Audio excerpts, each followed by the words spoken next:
And the Cramps had come down from New York City and played in small bars in the Washington, D.C. area. And Lux Interior was like Houdini. He'd like fall out of his clothes. And like within 2 songs, he's naked except for like blinding white Sears and Roebuck underwear with a decal over the pudenda, the naughty bits. And he was a monster. And one night at the Ontario Theatre, he's naked except for the underwear. And it was a monster glued here, and it said creepy. And I know, because it was right here. And he would always like fly off the stage and just like, and he was this very tall, oddly white, hairless man, cool to the touch, oddly slick and perspiring. Why do I know? Because he used to grind on my head. You know, we were always in front, his balls are touching my face, and throw him back.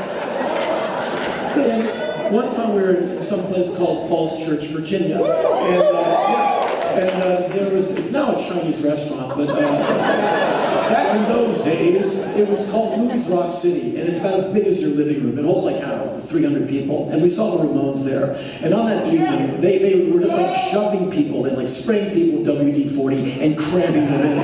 The greedy owner of the venues, he's like writing tickets on the back of bar napkins. Admit one, go, go, go. And as the opening band is playing, the Single Bullet Theory, a local DC area band, they're playing their, their punk rock set, and we're being little brats. We want the Ramones! And this band had like $40 to play, and there were a bunch of little, like, you say stop! And I've been in that band, I've had a bunch of 15-year-old like, we want the Beastie Boys! You shut up, you'll take what I give you. That's how it is sometimes. So anyway, I start noticing as these songs go on and on and on, the breathability of the air is starting to fail. I'm breathing, but I'm not getting anything from my respiratory buck. I'm inhaling, but I still feel like I'm out of breath. And I realize that we're breathing the air out of this air because there's too many of us in this room. And the heat is rising, like it's hotter, it's getting hotter, it's getting hotter. This is going to be the last night of my life. I'm not going to survive this. And then the human proximity factor starts to become something, okay, I can take half breaths now. And all of a sudden, there's an awful thing that Mother Nature has afforded us. If you stand up straight and clasp your buttocks together, you'll feel between the top of your thighs and the bottom of your buttocks, this area, the hollow space, which affords a man's package like it was meant to be. It's Mother Nature going, wait till I get a load of this at a Ramon show. A man parks himself in me. He has nowhere else to go. Now, just a little about me. I have not a homophobic drop of blood in my body. I am an urgent, to this point, slightly to severely desperate heterosexual. And so, this is not anything I'm really overjoyed about. And there's no introduction, there's no cap on the shoulder, there's no, hey, I'm a Sagittarius, I'm coming over. This is wham!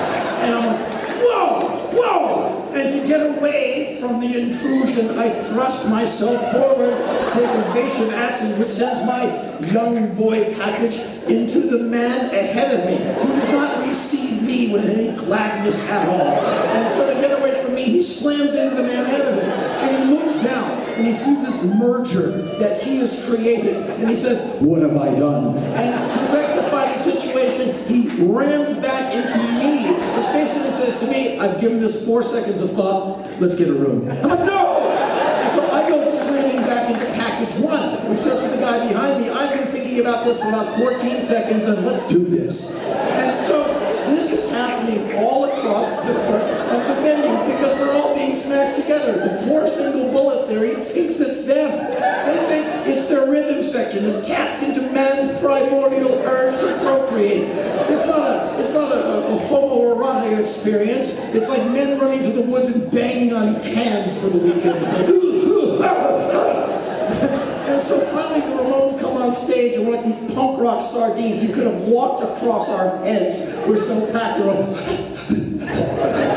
so the Ramones come out and Joey Ramone looks down on all of us and says, like, good evening, it's good to be back in Virginia, take it, did it? And Dieter Ramone counts off, and your life is never the same again. And that damn show nearly killed us all. And so as the show goes on, they're being moved around like a tectonic plate is shifting.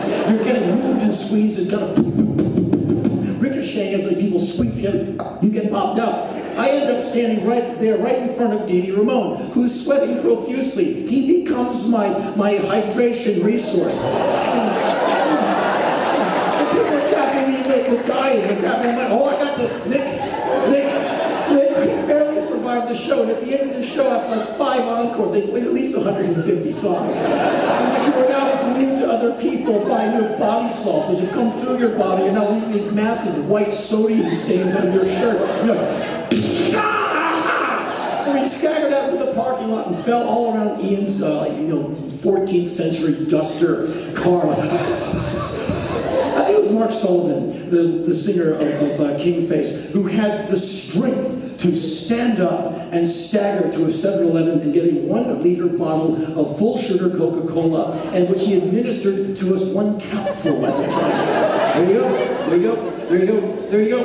And we're like, and so we had to rely on each other because the jocks didn't like us, the Georgetown University rowing team didn't seem to like us in the old 930 Club days, and great men of the American military, high on a few Budweisers, seemed to hate our guts. Come here, you dingo pussy! And you try and run for your life in the streets of Georgetown in your punk rock gear with your dumb Frankenstein boots and your clothes you bought from a dime store hitched together with safety pins, which immediately explode open, so you're barbed as you're like, but it's gonna hurt way more if they catch you. Thankfully, I was terrified and they were drunk and I'm still here. And so this is what punk rock and Abraham Lincoln instruct me, to think that we're in this together. And so punk rock, thankfully, has instructed me that no one is too cool for school, including yours truly.